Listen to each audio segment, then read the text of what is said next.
안개 속에 빠져 있습니다. 의문과 불안감이 드리워져 있는 한동훈 비대위가 과연 출범할지 지켜보겠습니다. 자, 다음 민주당 얘기인데요. 지난 18일 영화 시사회전에서 마주쳤던 이재명 대표와 김부겸 전 총리가 오늘 비공개 회동을 했습니다. 이낙연 전 대표의 신당 창당설이 불거진 것과 관련해서 당 통합의 해법을 모색한 것으로 전해지고 있는데요.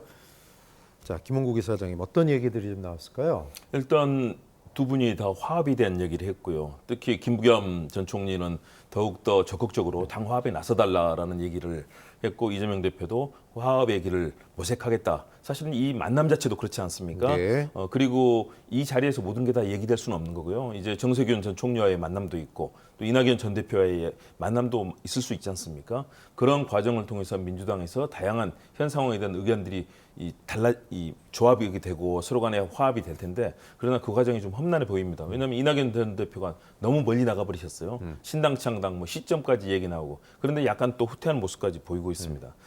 김부겸 전 총리 같은 경우는 굉장히 화합하는 인사고, 원래 또 영남권 출신 인사인데도 불구하고 민주당에서 자기 목소리를 내는 그런 역할을 하지 않았습니까? 굉장히 이 지역 화합뿐만 아니라 당내에서 화합을 굉장히 중시하는 분이기 때문에 아마 이재명 대표에게 그런 얘기를 더 강하게 하셨을 것 같고요. 이재명 대표도 마찬가지로 당이 화합하고 단결하지 않으면 총선에서 국민의힘이 저렇게 어려운 지경이더라도 꼭 이긴다는 보장이 없습니다. 그렇기 때문에 이재명 대표도 아마 그런 단안의 승부수를 두 전직 총리와의 만남을 통해서 여론을 확인하고 적극적으로 나서지 않을까, 저는 그런 판단을 해봅니다. 네, 김홍국 이사장께서 좀 너무 많이 나갔다. 사실 연초에 좋은 모습 보이겠다. 창당 이야기였는데, 하지만 또 이제 시간을 좀 당해 준다는 이야기였다. 한 발 뺐죠, 이낙연 전 총리.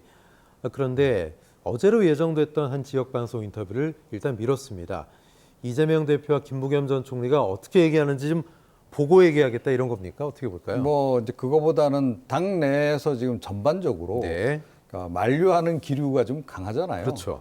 뭐 자기를 지지하고 있는 이제 친 이낙연계 의원들조차도 이건 아니다. 예, 좀 만류를 네. 하고 있는 이제 그런 상황이니까 아무래도 다시 한번 이제 재고를 좀 할 수밖에 없는 그런 그 상황이다. 이제 이렇게 봐야 될 것 같고요. 지금 뭐 오늘 이제 그 이재명 대표 만난 김부겸 전 총리도 이제 그 얘기 하셨고, 다른 지금 이제 여러 그 당내에 있는 의원들도 이제 하는 얘기가, 그러니까 두 분 다 좀 자제하시라 이겁니다. 그래서 이재명 대표도 좀 더 적극적으로 이낙연 전 대표에게 손을 내밀고, 예. 이낙연 전 대표도 뭐 이렇게 마치 이렇게 토라져서 탈당하듯이 그렇게 하지 마시고 어찌됐건 이 당에서 같이 하도록 좀 노력을 해보자. 그렇게 지금 계속 요구를 좀 하고 있잖아요. 특히 뭐 더 미래, 그러니까 뭐 민주당 내 지금 최대 의원 그룹에서 지금 그 요구를 좀 양쪽에다 하고 있는 상황이기 때문에 이낙연 전 대표로서도 뭐 당내 여론이 그런데 그걸 완전히 외면하고 자기가 이제 무조건 나가서 탈당해서 창당하겠다 이렇게 좀 나가기는 어렵고요. 창당할 때도 사실은 당내에서 많이 함께 해줘서 합류가 돼야 그 신당이, 새로운 신당이 좀 의미가 있고 뭐 좀 파괴력이 있는 거 아니겠어요? 네. 근데 그렇지 않다 그러면 사실은 뭐 신당 만들어도 초라한 신당이 될 텐데 그래서 지금 이제 재고를 좀 이제 하는 것 같고 뭐 이런 정도면 이재명 대표가 손을 내밀면 아마 기꺼이 손을 잡지 않을까 이런 생각이 들고요. 아마 김부겸 전 총리가 오늘 그 얘기를 많이 하셨을 것 같아요.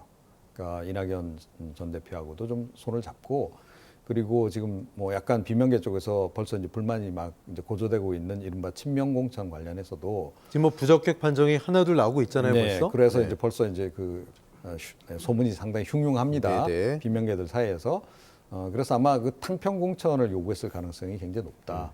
그래서 그런 것을 사실은 이재명 대표가 수용하면, 그러니까 뭐 이낙연 전 대표 입장에서도 굳이 밖으로 나갈 이유는 없는 거죠. 그래서 그런 정도의 타협점을 지금 찾아가는 그런 과정이 아닌가 이렇게 생각합니다. 알겠습니다.